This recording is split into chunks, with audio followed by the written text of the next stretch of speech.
Hey y'all, and welcome back to the channel. If you guys are new here, my name is Ashley, and this is My Sweet Perspective, where I give my take on all things TV, movie related. And you know, I'm here to put you on, but I'm not here to put you on all by myself today. I am back with two lovely panelists that you can see over here, and we are back to talk Dune Prophecy Episode 2. Y'all know we were here last week and talked about it and loved it, okay? And I just want to know, before we get into these slides, because they're extensive, because y'all know this is my show and I take copious amounts of notes. But Nikki, I want to start with you over there at A Night of Horror. Do you have the same feeling about the show after watching episode 2? And absolutely not. Absolutely not. I loved it for the first episode, and now I am massively, unequivocally in love. Truly, madly, deeply obsessed. And Desmond is a true MVP. How did I know? How did I know? How did I know she was going to love every single bit of his toxicity? But you know what? I'm not far off, because Valia pissed me. I'm telling you, this pride she has is going to be her ticket to the grave, because he's not about to play with her. EJ, Yeah. the TV junkie. Are your feelings the same after watching episode 2 as they were last week? Or have they changed? No, I mean, I still like it. I'm still getting into it, so I feel like I got to get a little more engulfed into it. I was trying to get into the book. Y'all know I like to listen to a book at the same time while I'm looking at the show. But yeah, but I do like it, and I'm sorry, but Desmond is not it. Desmond is trash. I'm not bad. It's something about a villain, if he's really a villain, which I think he is, because he did make a deal with the devil in the desert. But it's something about somebody standing on big business. You know what I mean? Like, I'm gonna call a thing a thing. There's not going to be cloak and dagger. It's gonna be like, no, that I said what I said. I meant it, and I'll do it again. I'm here for that type of energy in my villains. If that's what we're calling him.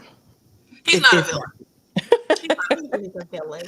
So we are here, and we are going to chop it up, and we are going to break it down. Okay. And so I want to know, we talked about just feelings about the show in general, but as far as your overall thoughts of episode 2, specifically Two Wolves, I'm going to start with you, EJ. What were your overall thoughts from this episode, and what did you take away from it? Yeah, no, I like this episode a lot. I was like, okay, we gonna move quick, so we're not even gonna play around with it. We just gonna get straight to it. I really thought that there was gonna be like this whole, maybe like go a few episodes without the Emperor finding out who Desmond really was or what his thing really was. But we just straight to it. So I like that particular aspect of it. Like, go ahead and feed me. And they don't mind taking people out, quote unquote, maybe. You know, No, they don't. I they don't mind I taking think people out. I think we're gonna see some people drop, and I'm absolutely okay with that. That makes it exciting. Nikki, what were your overall thoughts of episode 2, Two Wolves? And from your estimation and from what you kind of gleaned from the episode, who were the two wolves? Well, I took it as the two wolves being like that standoff that we were talking about last episode that we thought they were going to build to, which is Valia and Desmond. I didn't know they would face off this soon, but look, we only have 6 episodes.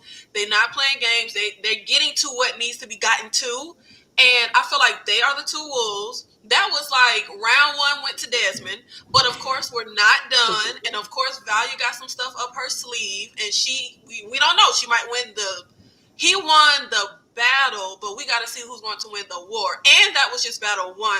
But overall, I really thought this was an exceptional episode. Like, I was actually just having a conversation with Tyra from Struggle Reviews TV about how lackluster it feels like TV has been this year. And I think the last time I was like really excited for TV might have been The Last of Us. And I wouldn't say this is nowhere near that level, but it's the best that the most excited I've been for something. Like, I'm just so into it. And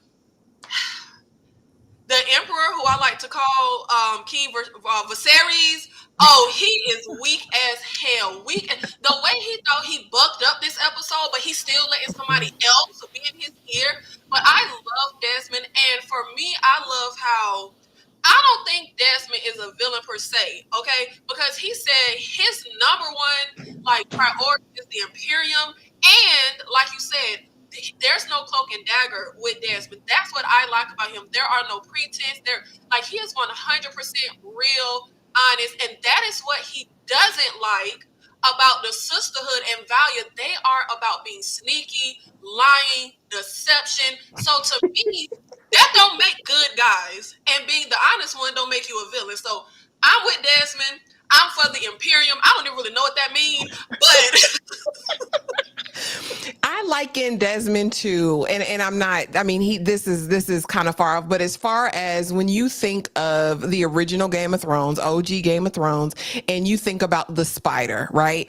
Anybody could get it. It wasn't personal. It was about the good of the realm, right? And so that's what I think the type of time that Desmond is on. And in my recap, my review that I uploaded, I basically said anybody could get it. He's not going to be loyal to any one person. He's going to take whatever actions he needs that he thinks is good for the Imperium, which is like, their solar system, their galaxy, whatever.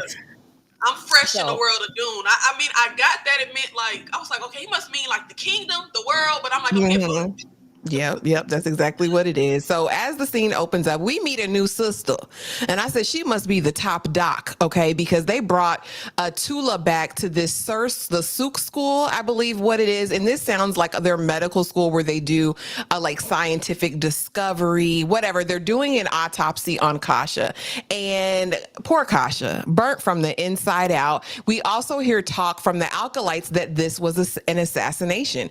And of course it was. She was the closest to the Carino emperor. And we talked about this last week as well. This was a strategic move by Desmond. Later on, Desmond talks about how I knew the intentions of her heart and she was not right. She was not upright. She was going for y'all's secret plan. So I had to take her out. Nikki, I'm going to start with you. What did you think of the introduction of this new character? Are we going to get any more of her? And what is your take on Tula and Kasha and this whole situation being an assassination and that the Sisterhood should be on guard going forward? Okay, well, first, what are alkalites? Is that like another race? So, they're like the initiates, like the girls that you see Oh, in okay. the plane at the Sisterhood school. That's what I call them, alkalites, initiates, whatever. Okay, Yeah. okay. I was like, okay, is that enough? Because I was trying to see that Dune movie, and I'm like, it's a lot of little races. I was like, okay, now who are the acolytes? Okay, but back to the topic. I absolutely love the little acolyte who was talking in the little group, and she said, "Baby, this is assassination." Like she was the one that we were all kind of tiptoeing around things, and I think she's the one that Valia took to the palace with her. And I don't know about look. Desmond said that he knew Kasha's heart was dishonest. If we were not doing all of this cloak and dagger trickery, we wouldn't really be in danger. But since everything we do is about lying and the betterment of the sisterhood and sneaking up somebody on the throne, I think we all need to be worried. Like it seems like he can kind of make your head explode with just a thought in his mind. Like what was that movie back in the day when they was exploding people's heads with their mind? Like he literally is just The burning people boys. up. We need to be worried. And this doctor, I really like her. I'm just not sure at this moment the bigger part she could play unless she's going to be able to find a way for us to figure out this whole thing with Desmond, the fact that the voice doesn't work on him, the fact that, he can burn people up. So like she's a doctor, but with this like fantasy world, I don't really know to what extent power she has because the doctor in the Dune movie, he just put his hand on the little boy's head and he was like figuring stuff out. And we know the Sisterhood has powers that we maybe not. Yes, Scanners. Thank you, Rico. Scanners is the movie that was exploding people's heads. But we were saying last episode, we don't know the extent of the powers of the Sisterhood. So I'm very curious where everyone goes. It's like they're in the Sisterhood, they go off to all these different things. So she goes off and she's like the school of medicine, the doctor. So I'm very curious what other like power she could have. But right now, I can't say I really cared about her character. Like, I don't know, it wasn't much that I really got from her. Like, I get the point of this whole thing, but what I will say I got from this, I said I thought Tula was going to turn on Valia, and I definitely think we're going that route because I feel like she's going to feel some type of guilt. She already said how Kasha had this, dream, and she was trying to tell us something, and we didn't listen. I think this is the catalyst for, and other things that will possibly happen, the catalyst for her going against Valia and no longer believing in this like one-way vision that Valia has had the sisterhood on. I agree. I think this is all set up for what we're initially going to see. The reason I asked about this doctor, though, is because they made such a moment of her entrance. Because I was like, who is this woman? Like, she just coming in like she's finna get stuff together. So I agree. I think she'll be pivotal in discovering what type of magic, for lack of a better word, Desmond is using. You know what I'm saying? EJ, was this an assassination? And should all the sisters be worried at this point?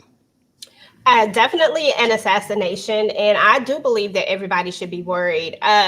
When we get to that part where she does the thing and he's not moved at all by it, I knew right there. I was like, oh yeah, this is not this ain't regular. So this is like some other force that's pushing. Like, I don't know exactly what force it is because I feel like we haven't been introduced to it just yet.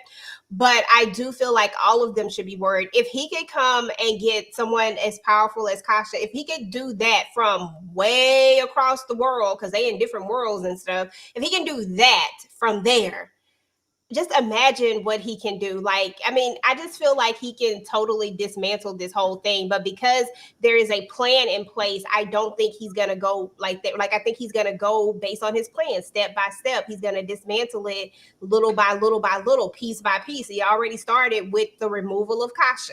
Now she's gone. Now he can have the Emperor's ear, right? Because she no longer has this ear. Now he can turn them against them, period. Like, you don't need the sisterhood. You need me, because this what I'm gonna do. And it's always a woman somewhere up there doing something extra, because that wife of his, she was the one that put the battery in the bag. I'm telling you, always a woman that's just do stuff. But I'm still not here. Yes, it is always that doggone woman that's doing stuff.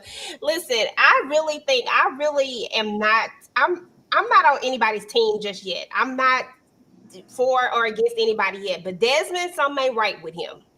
I don't fully trust him, but I know that they can trick us sometimes. But I also don't fully trust the sisterhood either. So I'm like right here in the middle somewhere. I'm with the doggone acolytes. Forget that. I'm with them. I'm with the kids at this point. I'm with the kids at this point. Exactly. Well, I'm excited to see how it develops. I think this show, if it's not doing anything, it's telling us a story, and I'm here for it. I really, before it even came out, when I saw the preview, I said, this is going to be something special. And I just really hope people get a hold of it and don't get blinded by the fact that it is woman-centered, because that's been kind of like a lot of the commentary that I've been hearing. And I'm like, y'all just need to stop. Like, it's okay to have a show where women are centered. Like, it's fine. Women can be strong and have dimension and have depth. That's okay. Like, I just really want more people to get involved. But anyway, moving on down the road, I don't give a damn. This is for the greater good. We see Valia talking to her sister Tula, and is basically like, listen, Lila, I know you raised her. I know you feel like that's your child. At the end of the day, she's not your child. Okay. And we're talking about one person's life versus the rest of the Imperium. So I don't give a damn. Use your wiles, deceive her, do whatever you need to do to get her to go along with this process. Right. And at this moment, we don't really know what the process is. We know that we learned that it's called the agony, and it is they say it's not a dream state because she actually goes there, but I guess it's something typically that the acolytes have to prepare for years, right? Because they're going to be given this dose of poison that's going to take them to the other realm. When I was talking to Bay, he was like, oh, this reminds me of like Wakanda when he went to the astral plane and talked to his father, like the ancestors. This is basically what you're getting in the agony. The issue is if you're not mature in your powers, how to regulate your body chemistry, how to adapt to the poison, they can keep you there. It also reminded me of Chaos. If you watch Chaos and you saw Tartarus, that's also what this place reminds me of. But basically, Tula is like, she's not ready. She's not old enough. Like, this could kill her. And again, Valia don't give a good gosh darn it. Like, she could care less. EJ, talk to me about this. Did you think Tula was actually going to go along with this? Or did you think this was going to be her moment to like rebel? I honestly thought she was going to rebel. I mean, she really loves this child, you know, like it's her, like she's her own. And so I thought she was going to rebel, especially when we find out that Valia wasn't going to be there. I was like, well, shit, she ain't going to go through with it. I mean, she's not going to be here. What are we going to do, right? So I was, I mean, it is what it is. Valia said we got one job and one job only, and that's what we got to do. And if you got to sacrifice yourself for the greater good, like Desmond said to the little boy that he unalived, Nikki, if you got to if you got to go for the greater good, then it is what it is. Okay. That part. Period. And we also discovered that, of course, her ancestor is Raquella, Mother Yeah. Superior that we saw pass in the first episode. Nikki, were you surprised that that was the ancestor that Lila, because in the first episode, they allude to the fact that Lila is connected, but Lila, like, I don't know my people. I was born here, raised here. I have no clue. So basically, they've been lying to her whole life.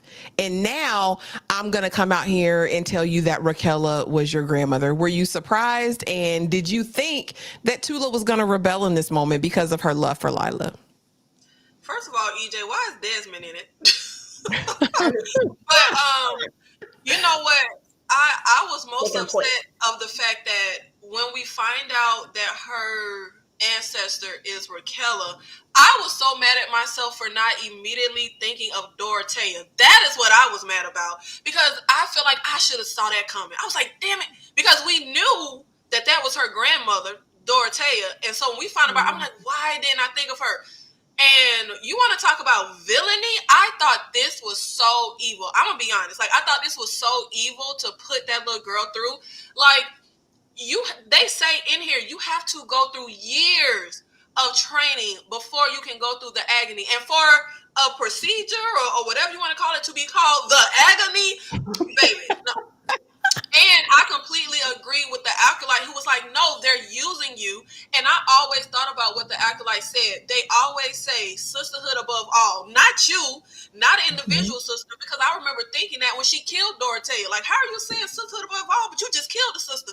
Because really it's the power of what the sisterhood is. It's not each individual sister. I feel like they are pawns on the chessboard to Valia, and she will exterminate and use whoever she needs to for her end goal. She don't give a shit about them people, about the acolytes, about the alkaline water. She don't care.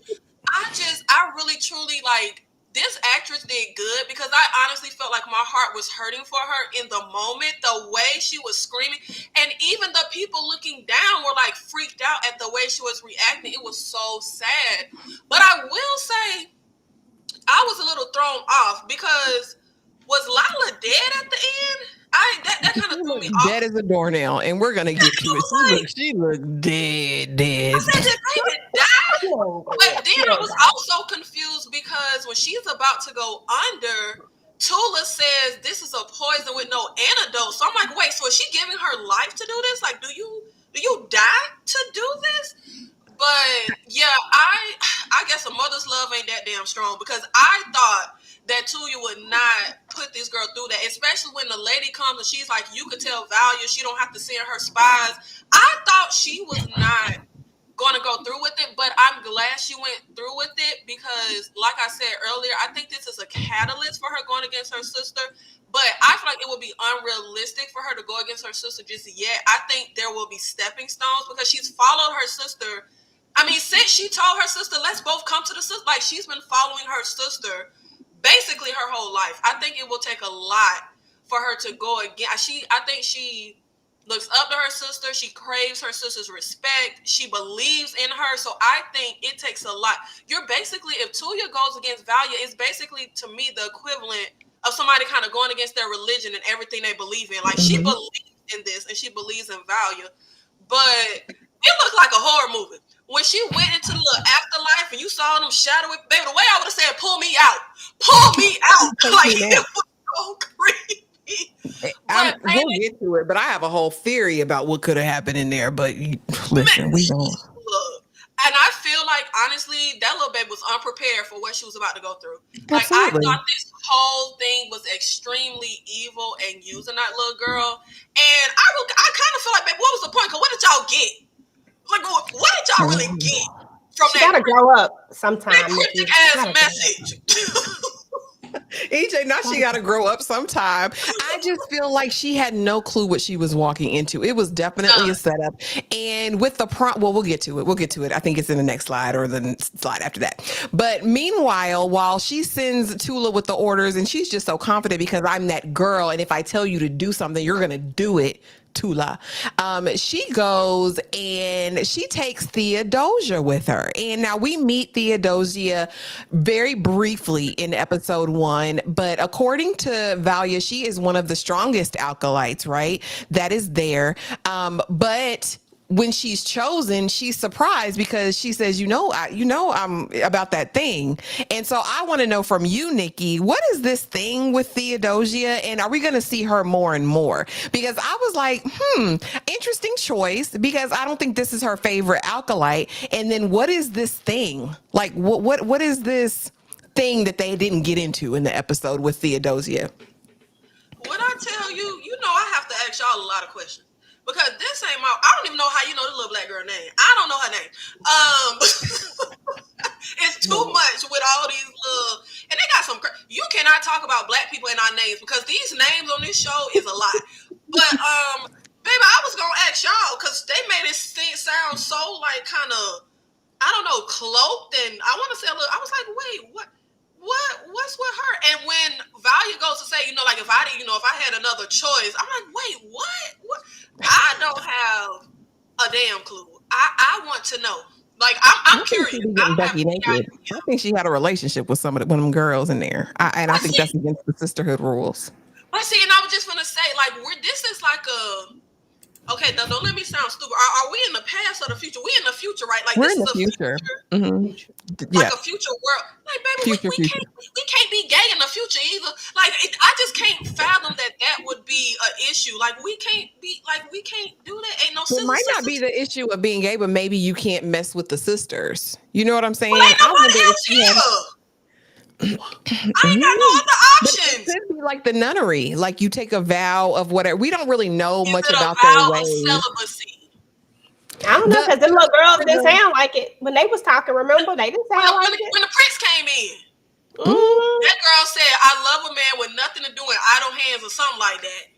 Y'all, for the book readers and for the movie watchers, the Bene Gesserit or Gesserit, whatever it is, do they have rules about that kind of stuff? If anybody knows, Rico or Critical or anybody who's read or watched those, let us know, because I'm curious. It can't be, because in the movie, that little boy mama was with the Bene Gesserit and she was a whole concubine.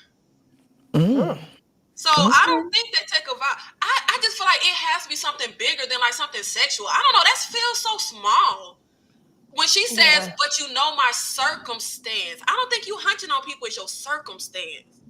Like, I don't know. It sounded very, I don't know. It sounds bigger than just something sexual. So you think she maybe misused her powers or took some like independent actions? Yes, like remember the girl who goes up and tells that story about she was sold as a child and she laughs? Like maybe, these people, like all the girls' backgrounds are a little different. Maybe she got here and went and got revenge for something like before. Like that to me sounds more serious than just like hunching on somebody. Like, I don't know. Like to me, that seems kind of small. But again, I'm just getting into, I literally just finished that Zendaya Dune movie yesterday. Like, I'm just getting into the world, so I'm not clear on, like, the rules and regulations, but I don't think it would be something sexual. Like, that's just my opinion. Okay. Do you think we'll see her more, though? Do you think we'll see Theodosia more? Okay. And I was actually worried about her at the end of the episode, because when Valia comes back and Desmond is like, "Bitch, you ain't welcome no more," like, kick rocks. I was like, well, she left little baby in there with the princess. Like, where is she? Because we know he don't like the sisterhood. When, I'm sorry if I'm jumping ahead to a slide, but when Valia says to him, "What do you want?" He's like, he want the whole sisterhood out of here. So I was worried about her So if we are going to see her again, is she going to be getting burnt up? Like, did we let her leave the palace safely? I don't know. I don't like her being hooked up with Nezzy. That pissed me off. And the way Nezzy treated her pissed me off. Because what happened to Kasha? Girl, don't disrespect me. And I already don't like you. EJ, you think we're going to get more Theodosia? And what did you think about that interaction between her and Nezzy later in the episode? Yeah, so I definitely hope that we get more Theodosia because that's a name, boy. That's a name. I hope we get more of her, but I mean, I kind of felt the same way you felt. I felt like Nessie is in her feels right now about, Kasha.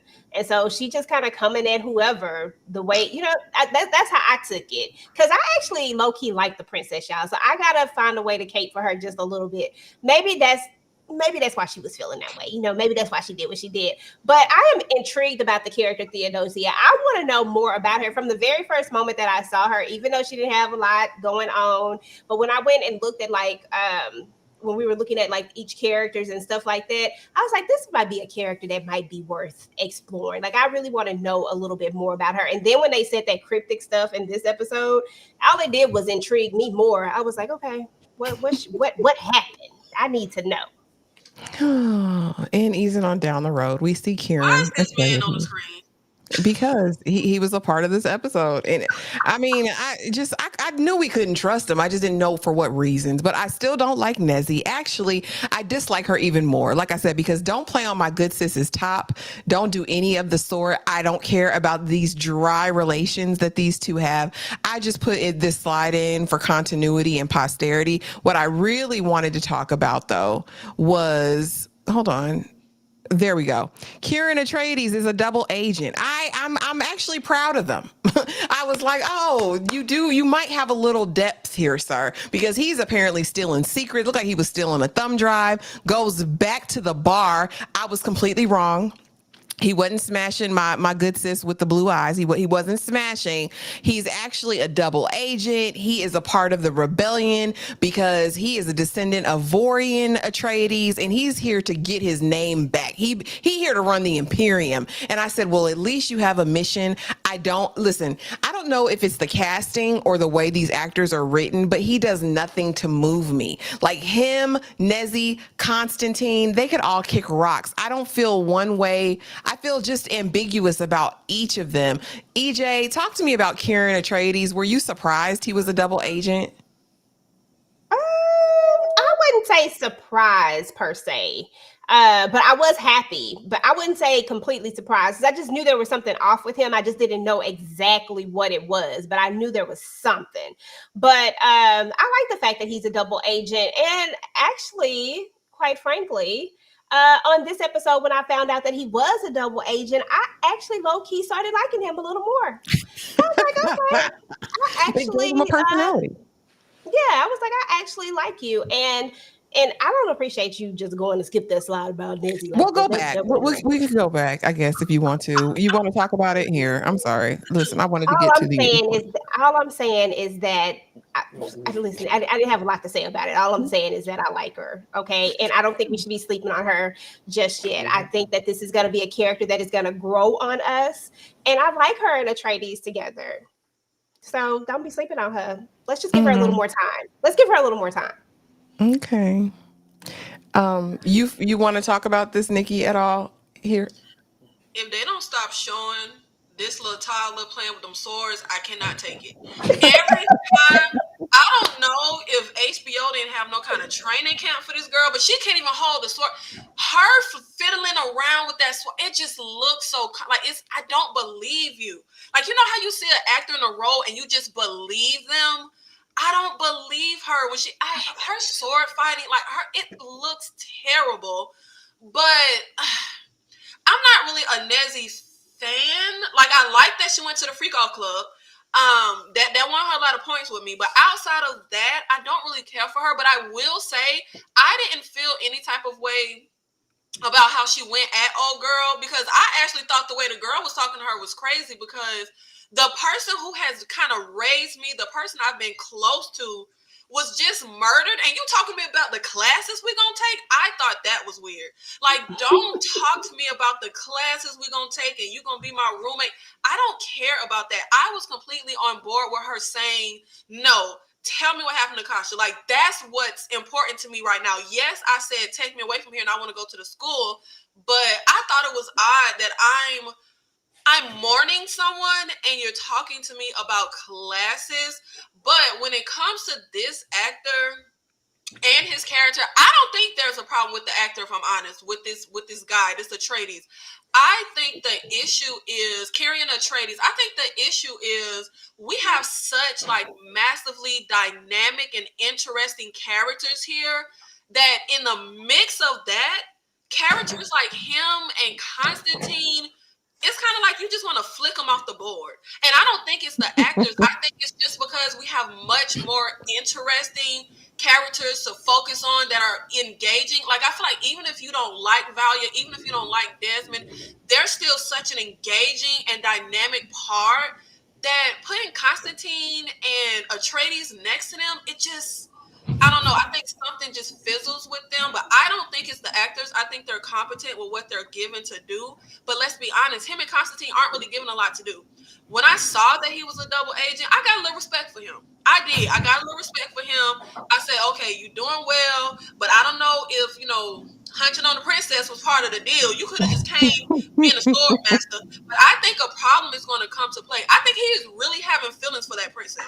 Like, when they go to kiss, you don't have to kiss nobody that passionately when you just playing double agent. Like, I don't know. You could see the way he kind of looked at her. I think there's going to be an issue in his alliance, but also his love for the princess.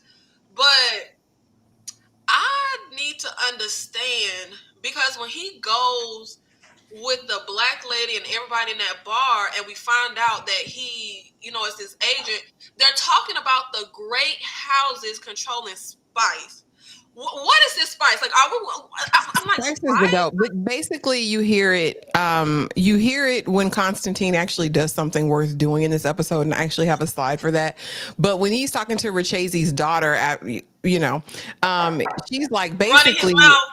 Yeah, she's like, well, he was getting tea though. He was getting tea. I wasn't mad at Constantine for that, but basically she says, and we'll get to that slide, but basically Arrakis is the desert planet. That's where it has the spice. This palace, all this doesn't mean a thing. The person who controls the spice makes the rules, because the spice is so integral to how everyone lives their lives. That's where the power is. You know what I'm saying?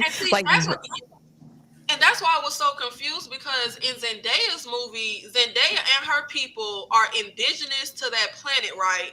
And Valia's family lineage, them Harkonnen people, they control spice, and they're said to be even more powerful than the Emperor because they control spice. But I still was like, baby, what is the spice? Like, I still was kind of confused about, like, what is spice? Why does it run? The spice allows interstellar travel.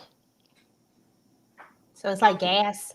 Oh, just so it's like gas. I think there's so many different uses for it, because you hear people using the spice like in their body. You see that certain poisons are taken from the spice. I just think it's the greatest resource in the galaxy that someone can have. Okay, that makes sense. Okay, it's a resource. It's like a natural resource that everybody wants to get their hands on. Okay, that makes a lot more. Because I was like, baby, what is this spice? Correct me if I'm wrong in the comments, but that's what I get from it. That's exactly what I get. So as we're doing all this, we see Rachese, honey, and Rachese is about to go out bad, just like his son. And I said, Rachese, if you don't sit down here somewhere, all right, because he's, this was not an accident. You see my son, we see your burnt up son, sir. I didn't need you to go under the towel or whatever it was, the sheet, and pull out a leg. We get it. What did you think about Rachese? And this is a little bit out of order, but what did you think about this and his almost demise? Because listen, Desmond wasn't finna play with him at the end of the day. And we're not going to get into everything that happened with Desmond just yet, but I did want to put Rachese in there before I forgot about him, because it was kind of unmemorable to me. But, he get burnt from the inside out. And I said, how can you be healed from this? I think he's a goner either way, but keep your mouth shut. Don't tell nothing about what you saw here, what happened. Nikki, talk to me about Richese and him about to go out real bad if he don't shut up and sit down. I'm very shocked that you said it wasn't memorable. I really like Richese. He sound like, some girl I used to know up the street, like that name, Richese. Like, I feel like if I had a child, I would name her Richese. Like, something about that name does something for me. But I like him, and he was absolutely valid with everything he said. My son was killed under your roof. Like, it wasn't an accident. Like, everything he said was very valid. Like, his son is dead, and I didn't think he was going out bad because, first of all, Carino is weak.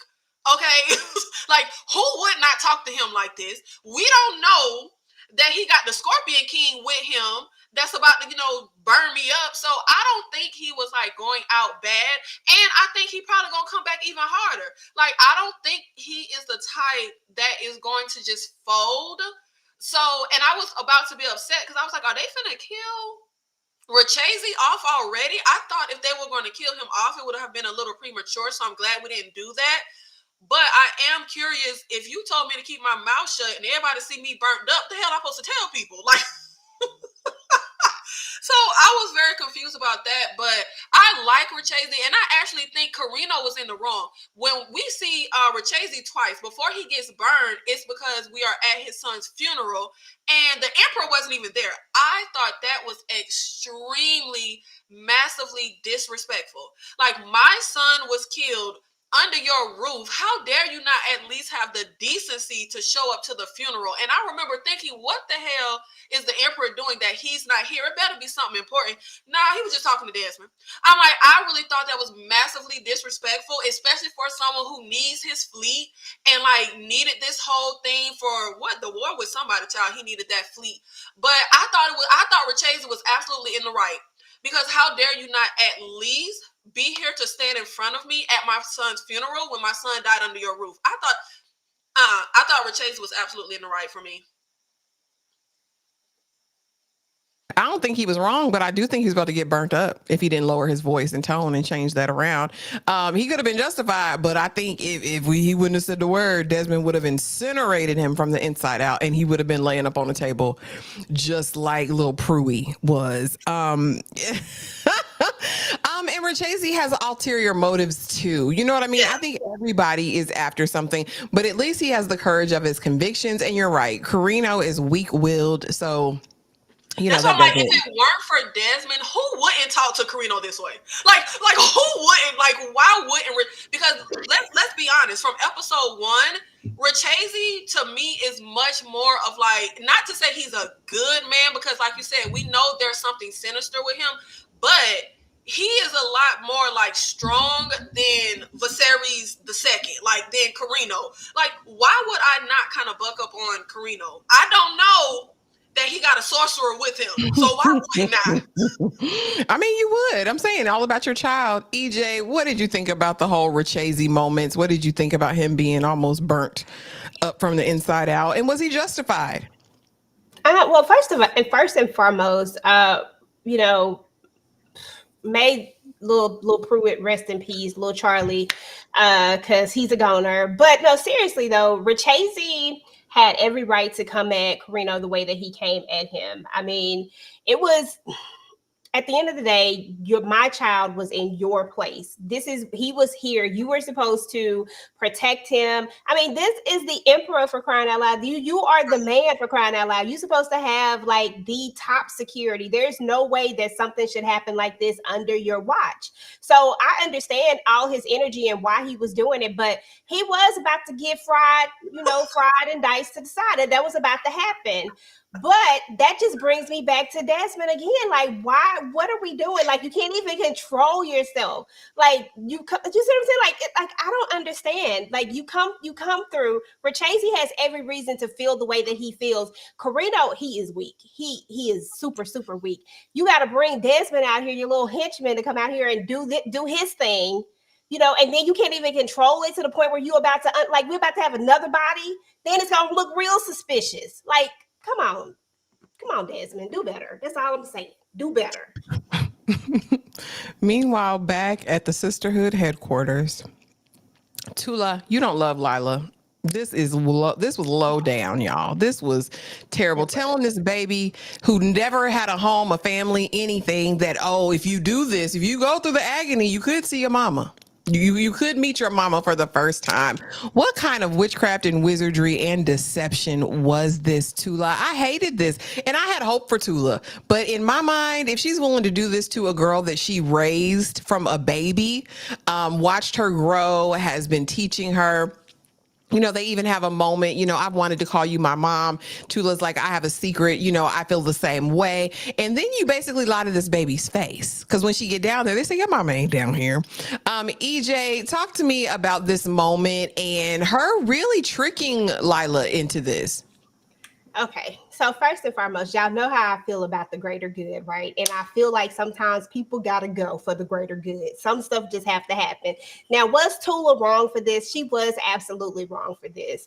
Do I have sympathy for this baby girl? Absolutely. But, however, something needed to happen. We needed to know what Raquel was thinking. We needed the answers. And this was the only way that we could get the answers, was doing this agony thing, whatever they call it. I'll get the lingo down sooner or later. But if this was the only way that this could happen, then I mean, we got to do it by any means necessary. And if that means that we got to play on your heartstrings and to get you to do this, then that's what we got to do. And Tula gave Valia her word that she could get it done. So she had to get it done. I mean, it is what it is. But, you know, Tula was cut down for this one. I feel like it will always piss me off when I see an uneven power dynamic and someone with little to no knowledge being manipulated by this woman of gargantuan age. You know, this is a child who's never been out of the sisterhood. You know what I'm saying? Like, she's never been in the real world. She doesn't know the political prowess. She doesn't think of you as a manipulator. You're like her mother, and you play on that to put her in jeopardy, to actually for us to see her at the end of the episode either possessed, right? Because I think Dorothea might use that body, or dead. Dead as a doornail, which is what she looks like. This was so low down. I don't give a damn about the greater good. If you loved her like you say you do, if you love me like you say you do, you would have never, ever done this. Nikki, talk to me about this moment. Yeah, this was I'm with you as far as like the power dynamics, the age difference, everything that Tula has over Lila. I truly thought it was disgusting. Like, it was just pure manipulation at its finest. What I thought was really interesting was in the episode when we find out if a sister gives birth, she doesn't raise her child, she doesn't have her child, like someone else gets the baby, so you don't put any bond above the sisterhood. I thought that was so interesting because I'm looking at it as, okay, so Tula is basically what I guess in our world we would say is like a adoptive parent, right? Like, she basically is like the adoptive parent of Lila, which to me, you're like her real parent. Like, you've raised her, you've bonded with her as your child, even though she isn't. So I feel like that just added all kinds of layers to how really disgusting this was. And that's why I was like, damn, I guess a mother's love ain't that damn strong. Like, because I just cannot fathom. And when we talk about this whole, it's the greater good, I think that whole greater good thing is real blurry. I think it's real blurry right now because the greater good that Valia is fighting for, I'm with EJ in the fact that I'm not even sold on whose side is the right side at this point. Like, this whole greater good thing. And also, I feel like if you're going to put me in jeopardy, I at least have the right to know the full scope and the real truth. Like, don't put me in jeopardy under false pretense, under lies. Like, you need to just say, look, this is what it is. We can't do this without you. Like, I just feel like I hate how they're the truth sayer, truth tellers, but they don't tell the fucking truth. They don't tell the truth. Well, like, you know what I think is interesting, Nikki, that they keep saying, they said it last episode and this episode, he's telling the truth, or they're telling the truth based on what they perceive as the truth. And I think you talked about that last week as well. And so I like that the show makes us question that, because what is the truth? Is it because it's true to you that makes it the truth? Are we talking about a universal truth? Like, you know what I'm saying? I think they get creative with that in the sisterhood. I agree, but I disagree. It reminds me of when people always say, well, it's my truth, your truth, and like the truth. No, baby, it's one truth. Like, either it is or it isn't. There is one MFing truth, like, period.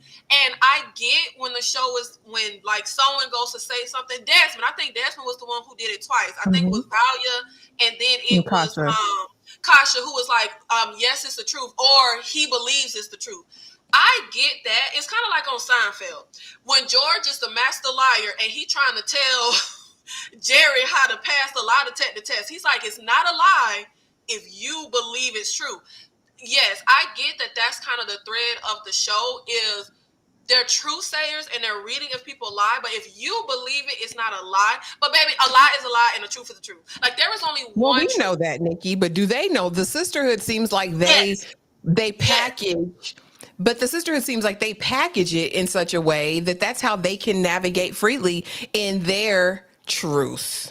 I agree, but I think they know they're manipulating and they know that it's not authentic. But yes, that's how they operate. But I think, yes, they know they're manipulating people. They know they're moving people around like a pawn, like a chess game. And I thought this was this. I just feel like where were you know how they say there's no honor amongst thieves? Like, shouldn't we at least have a code amongst the sisterhood? Shouldn't we at least not manipulate each other? Shouldn't we at least not like why isn't there a code at least for the sisterhood?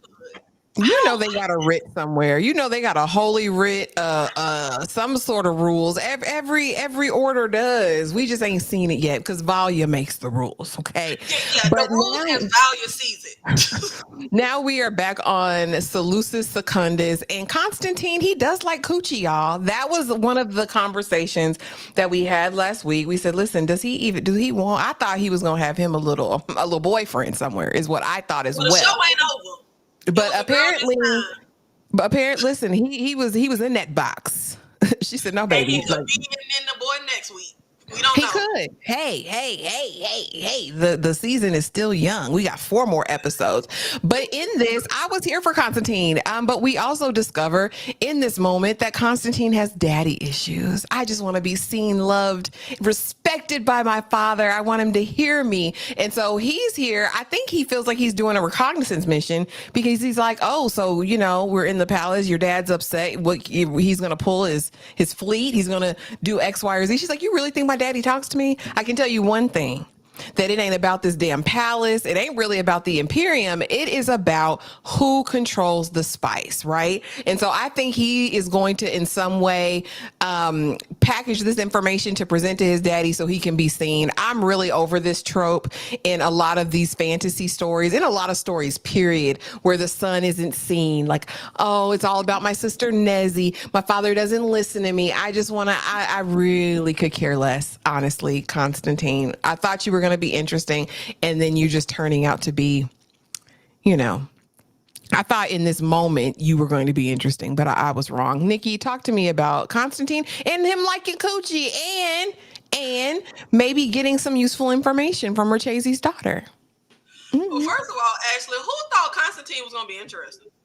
No, I'm saying in this moment when he was questioning her, I was like, oh, he might be more interesting than I thought, because we all thought he was a dry bag of socks last episode. But I thought here, I said, oh, he's doing something. Look, he was doing something, but he was doing nothing. I felt like she was the smartest one in this conversation. Like, if you're going to get info, like if you're Constantine, baby, you get info. You don't give info. You don't pillow talk with random, like, this is what the prince does. He ain't got nothing better to do. So he just hold around. You don't pillow talk with every random girl that you laid up with. Getting information with everything that Marchese's daughter was saying, that's fine. But he should not have been running his little stupid mouth when he goes to say, stuff about Desmond, when he, goes to talk about, and she's like, wait, does this have something to do with my brother?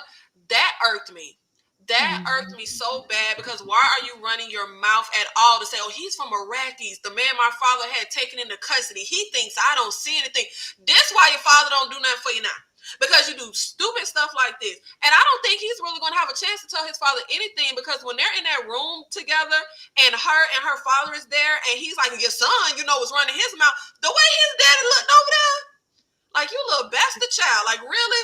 I don't think he's going to have a chance getting his father's good graces. And they're going to storm the palace soon, so he ain't got much time anyway to get in his dad's good graces. But I thought she was the more interesting character in this scene. Like, she was playing him like a fiddle. Like, she was playing him up, down, and around. She got everything she needed to get, and she ran tell that to her daddy. His little behind should not have ran his mouth. That really, well, when I tell you, just gossiping. Just running his mouth. EJ, what did you think about Constantine in this moment? Were you surprised at this liaison? I will say this to the cinematographer and set design and all that. This was a moment. This was a shot. This was a look, honey. I was like, is this a tree house? It's open to the outside. Like, I see the sheets draping. Like, it was a moment. What did you think, EJ? Well, first and foremost, I really liked this scene right here. I was here for the schmecks. I was like, okay, look at y'all. Like, y'all, because I didn't know what side old Constantine was playing for, but I was here for all of it. I was like, okay, and I wasn't even really paying attention to their conversation so much. I was more engulfed in what was actually happening. I mean, it felt like he took her to the moon and back. Did you not see that part when she was like, oh my God? I said, what are we doing here? Okay, I said Constantine is putting it down. But yeah, he was talking too much. Y'all know I don't know what side I'm on right now, but when I go over here to this side right here, I'm thinking to myself, like, why are we telling this? Like, why are we telling this to her? Because she's about to go and tell her daddy. You know that, right? And I don't feel like she got enough information for him to run back and tell his daddy. So I felt like it was an imbalance of information. But at the same time, I mean, it's Constantine, so we don't see how he come through at some point. But I did like the schmecks. And he was on that spice. She said, "Here, take some. Take a." Yeah, so you can loosen up and run your mouth. Go ahead. Mm-hmm. But just listen to me. I'm useful, Dad. And again, Carino is still useless. Watch Natalia. Watch her work, y'all. I'm saying she the one to watch. I enjoy every time she comes on the screen. I really think she's going to try Desmond. I think she's going to try to give up that ancient hootenanny to Desmond. I think. No, why it gotta be ancient? She gonna try to give it up to Desmond. I see it. I feel it.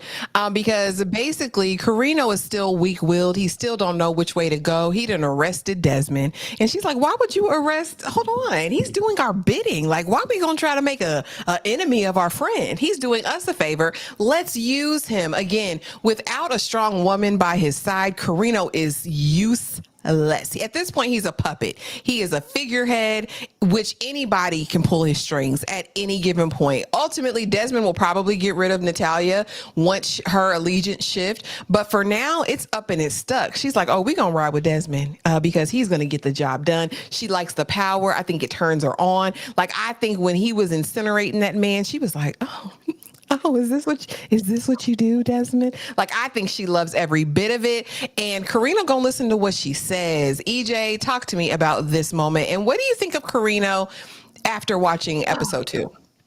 Okay, so first of all, Carino is always going to be weak no matter what. If you cannot make your own decisions without other people, that's his main problem, is that he relied on his truthsayers way too much. That was the first thing. And then when he wasn't relying on them, of course, he's relying on his wife to tell him what to do.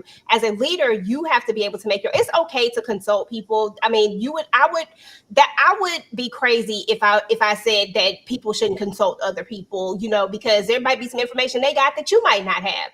That's just facts. But you got to be able to make a decision, make a choice. You got to be able to read the room. It's like Carino doesn't know how to do any of those things, and it's like he's just sitting there just to be sitting there. How can you have a thing how can you look at your son or your half son, whatever he is, and say anything when you are the example that he has to look up to? I mean, what are we doing here? I think Carino is going to be his own downfall. I think that his wife is the one who is going to really be leading things. She's the one who told him this about Desmond, even though I didn't necessarily agree with it. I don't think it was the play, but I get it. I just don't like Desmond. So that's just where I'm at right now with it. But I get it. It was smart. So I'm not saying it was smart. I just don't like him. But that was a good choice. Like, why put this man in there? Instead, just use him. You see that he's basically trying to be on your side. Like you said that you didn't want that wedding to happen, that you wanted a sign. He gave you a sign. He did it for you, and then told you straight up. So why not use him? I would have been using him too. It was smart, but he tried to put him in jail and said it was dumb. So I don't know, but Natalia, she's gonna be something else. She is gonna give up the draws. That is gonna happen. That is exactly what's gonna happen between her and Desmond. And Desmond is going to turn on her. I absolutely, wholeheartedly, 100% believe that. I don't like Natalia in the sense of just the character that I believe that she is the greater manipulator, but I do like her style, if that makes sense. Like I like somebody who can turn the tables on people and use their feminine wiles to do what they need to do to get it done. And I love that red that she had on. She just looked like she about to wreak havoc on somebody. Mm-hmm. Absolutely. Nikki, what did you think about this? Do we need to watch Natalia? And is she going to try Desmond? And what do you think of Carino post episode 2? Maybe I can't read the room, but I see nothing going on between her and Carino in that way. I mean, not Carino, Desmond. I don't see anything going on between Natalia and Desmond in the slightest, like at all. Like no way, no shape, way, or form. I think she has her eye on a certain prize, and I don't think it's taking down Desmond.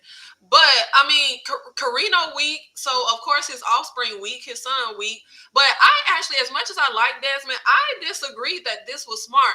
When they are in that throne room and Carino and Natalia them are standing up there and they have Desmond come in and go to incinerate Rachese. The only thing I was thinking was, what happens when your dog turns on you? I would not want anybody who can wield power like that, point blank, period. Because you just never know when they will wield it against you. I actually thought that it wasn't smart. I thought the smart thing would be to keep his behind up in that little sleep jail they had him in. I don't think it's smart at all. Because I feel like he just came out of nowhere. It's not like this is somebody who has been loyal to you and by your side for years. We don't know his motivation. He has a power that is beyond anything the Emperor has. I don't think it's smart to have him. Like, to me, he could turn on you at any moment. And when he told him to stop and he does, what happens when you tell him to stop and he doesn't? Like, you can't control somebody with a power like that. So I guess for me, if I'm in this world and I'm playing this game, I don't want you having more power than me. Like, I don't. Because you can turn it against me at any moment. If he wanted to burn up every single person in that room, he literally could. And they couldn't do anything about it. But here's the thing, Nikki, he already can. He already can. So it's like, what do you do? Do you take your chances? Because at the end of the day, he can unalive you from across the galaxy. So Carino, he unalive me while he in the asleep jail. But he didn't have to go into that asleep jail. That's what my thing. I was like, he never had to go. He could have just did what he needed to do. So I think he did that as a sign that he was going to be submissive. I don't think they could have taken him. If he didn't want to be up in that place in that little suspended in space elevator, I don't think he would have. I don't think. No, because Valya is the most powerful of the Sisterhood. And we're going to get to that slide. But if that could happen, none of them people could have captured him, especially a little Kieran Atreides. Because I said, oh, he's a Swordmaster and he's security. Okay. I agree with that, but I still just feel like he went, and yes, I agree. I think he went up there. It was, it was like a show. Like you said, he could have did whatever he wanted to do. However, I just feel like if you gonna let me put you in the sleep jail, baby, you gonna stay in the sleep jail. Because I don't know, I just don't think it's smart to have anybody that wields a power stronger than you. Like, I don't know. He can literally turn the tables on them anytime he feels like it. Carino can't be around nobody then. Nikki.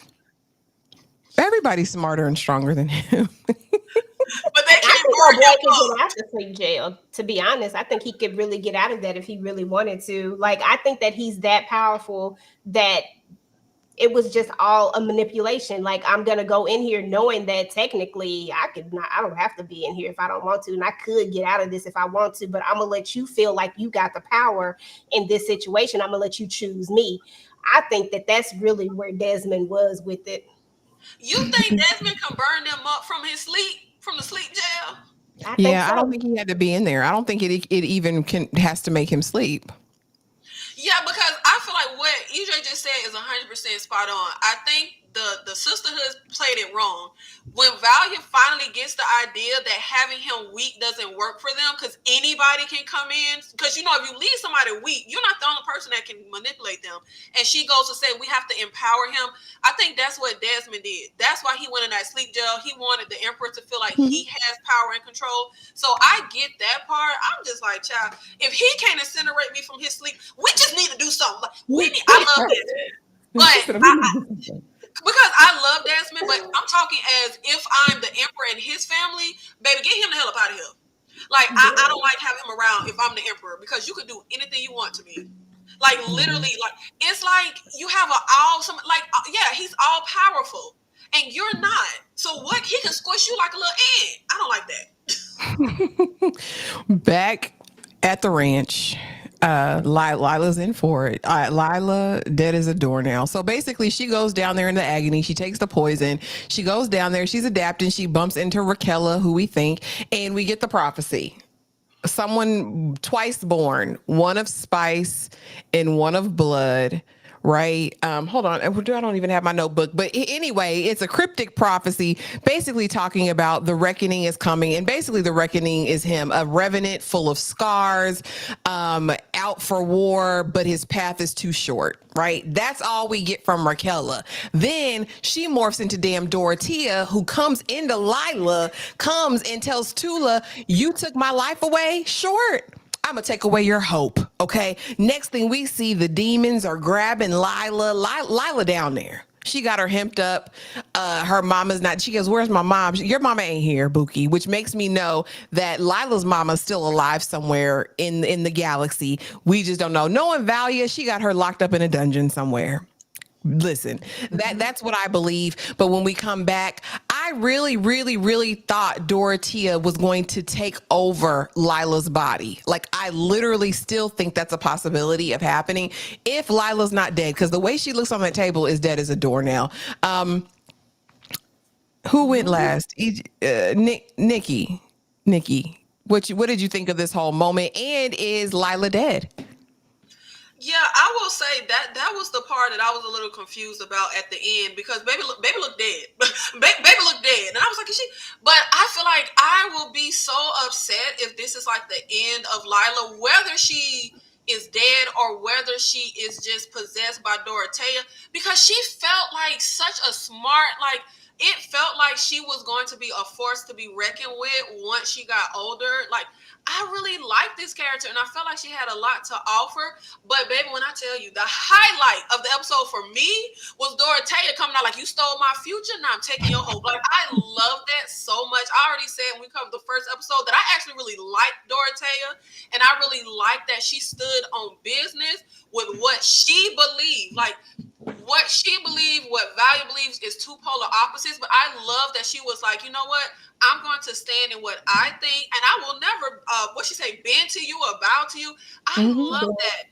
And this whole scene, though, I don't know if it's because I'm a horror fan, but I was living for this. Like, the way they made the little underworld afterlife thingy look, like, I loved it. Like, it was literally giving a horror movie. Like, it just worked so well. But I feel sorry for that little baby. And I'm wondering if it's a situation where Dorothea has switched spots. Like, now that little baby stuck down there in the darkness, and Dorothea is going to be in her body. Like, I'm wondering if that's what's going to happen. That's what I think. I don't think she's just dead and we're just done with this. I think something, because the whole thing that me and you have been saying, Ashley, is how Valia's ego and her not, like, when she wasn't listening to Kasha, she does not want to listen to anybody, and there's going to be repercussions. She didn't want to listen to Tula when Tula did not want to put Lila through this. So I think there's going to be a repercussion from having Lila go through this agony thingy. So yeah, I think Dorothea has taken over her, and it's not going to be where she's just dead and that's just the end. But I really feel like all of the girls that were up there watching, how can they ever trust the sisterhood? Like, after seeing what you put another of us through, how can we ever trust them? I don't know. I just thought it was not smart for to me to have the girls watching her go through this. I don't know. I just was like, baby, I don't know if I could follow suit. Like, I just don't know if I could go with it. But I hope that after everything happens, where maybe Dorothea gonna use Lila body, maybe Lila gonna get strong, because like we said earlier, I think you or EJ said this is something the sisterhood trains for, and they know how to like get themselves out. Maybe Lila can find some type of strength and eventually get out, but I hope she turned into like a straight villain and go against it. Like, I need Lila to I just like that character, and I just feel like there was a lot more for her to do. So I just hope this isn't the end for her. No, don't say Lila can't come back. I think she'll come back. She just won't be Lila anymore. I think she'll be Dorothea. EJ, what's say? Oh, go ahead. What, Nikki? I just want to say, I think she's Dorothea, but I'm hoping we could get Dorothea after Dorothea wreak havoc. I want Dorothea to be her and wreak havoc, but I also want Lila to come back. Like, I want her to just be like the. She gone, Nikki. She gone. Let her go. That's what I'm gonna ask EJ. Is she gone? Is she gone? Is Lila gone? She gone. Lila is out of there. Lila is not coming back, unfortunately, but Lila is coming back, if you know what I mean. Lila is gone, but Lila body is coming back, but it ain't gonna be Lila up in that body. It's gonna be something else up in that body, and they're about to go in, and they're gonna be so smart that they're gonna think that it's Lila. They're gonna think that this is her, and she's gonna infiltrate them. And here we go. And we're gonna see, y'all, and I'm gonna go through these next ones because we do have a live, like, just in a minute, y'all, in a couple minutes. But I do want to get through all of these. Of course, we see Nikki's man, her boo boo boo boo boo. Yeah, I did it, and I'll do it again. All right. I did it, and I did it again. All right. Double agent Michaela. I wasn't expecting this. The sisterhood is everywhere. Okay. Just know that if you didn't think that Valia got ears and eyes everywhere, like her sister said earlier in the episode, you know now, because Michaela is a whole double agent as well. And I was actually here for that twist. I like her being in the sisterhood. I actually really, really enjoyed that. Now, this was the showdown. This is where I wanted to get to. Because listen, we had to come toe to toe. And like you ladies said earlier, I did not think we were going to get this as soon, but baby, I'm glad we got it. And basically Valia learned that those old tricks don't work on me, Buki. Now I know your greatest fear. So basically she comes into his space. She's interrogating him, or so she thinks. And he's basically, listen, I'm trying to rid the world of the sisterhood. I hate y'all witches. I hate you. And I'm going to end you. Yeah. Did I kill Kasha? I sure did. And I would do it again because I saw the intentions of her heart. And ultimately I'm going to take all of you out at the end of the day. And no, I don't feel sorry about it. No, I'm not going to do anything about it. So do your best. And then she starts calling to the waters, and we hear that voice again. Pull out your blade. He pulls out his blade, and he played with her. This is what I kind of liked about Desmond, because baby, he gonna go down the rabbit hole with you. Pull out your blade. He pulls out his blade. Put it to your throat. Okay, he's sitting it there. Jam it into your throat. And he says, now I know your greatest fear. It's not that you're not going to be heard. It's that you're going to be heard and no one's going to listen. No one's going to give a damn about what you say. And he's like, this is easier than I thought. I got you pegged, and now you're going to be banished. EJ, talk to me about this interaction. And was it everything you wanted it to be? Was it everything you expected? It was quick. I did not expect this to happen this soon. I thought this would be like one of those end of the season type of things where we would finally meet these two together. But I'm happy that it has already happened, which means that we can only go up from here at this point. But I loved it. I thought it was great. I feel like Valia is going to have to go back and dig in her bag of tricks, and she's going to have to figure out something else, because whatever this is that has a hold of Desmond, whatever it is that is inside of him, because there is something above him that is controlling all of this, she ain't never seen it before, and she's going to have to figure out what it is. Otherwise, you know, it's donezo for the entire sisterhood. At any point, he could pretty much take out the whole sisterhood the same way we were just talking. He could take them all out, but he wants to play this game out. There's a reason why he's doing this little by little. End game is that he wants that spot. He wants to take over that whole situation. But why are we doing it so slowly? Why are we playing it like this? And that's what I'm most interested in seeing. But this was everything. I love this. This is the best part. But here's the thing, Desmond, we learned in this episode officially, right, that he made a deal with Shai Hadud, which are the great sandworms that are on Arrakis in the desert, right? And so, like he says last episode, I gave him my eye and they gave me all these powers. He made literally a deal with the devil. So I don't even think he's moving of his own free will and volition. Nikki, close us out. Let us know what you thought about this interaction. And is he doing this all for himself to take over, or is there some greater purpose? You know what? Yes, that is why I said he was the Scorpion King. He went out there into the desert and he made a deal with the worm. Them worms be looking freaky. I just saw that Dune movie. Oh my God. But I thought this was so amazing. And I'm actually happy because I feel like EJ, I thought we were going to, like, you know how action movies do where you know you're building up to a showdown between like the main villain and the main hero. I thought we were building to like the season finale would be the like showdown. But I like that we did it like this because we have this whole thing kind of like Game of Thrones, like we're playing this game, and this was just round one. So I actually like that we got this face off, and it's Desmond. He won 1 point. Desmond, he won this one, and I absolutely love when Valia comes in here and Desmond pulled a Shawnee and he said, "Thank you for your services." And I absolutely about fell out when she goes to use the voice and it literally doesn't work because like that voice is supposed to be able to control everyone. Like I just like that's massive. That is such a massive thing that the voice didn't work on him. And I love how shook she was. And we know the ego she has, and we know her whole issue with like her family, the hearkening, the shame that was on her family. She won't even give them people a truth teller. So Desmond saw right through her. I love the whole, this is your biggest fear. Oh, so this is it. Baby, I got you shook already. I didn't even pull out all the bags of tricks and you shook. I thought this was amazing. Yes, only up from here, but I can't wait to see Valia win around because this is just round one. We got a few more episodes to go. This was super exciting.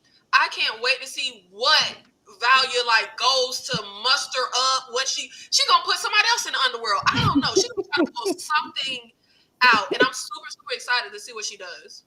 I am too, y'all. And that was Dune episode 2. Thank y'all so much for coming through and being here. Nikki, I do want to give you the floor to let everyone know what you have going on over there at A Night of Horror.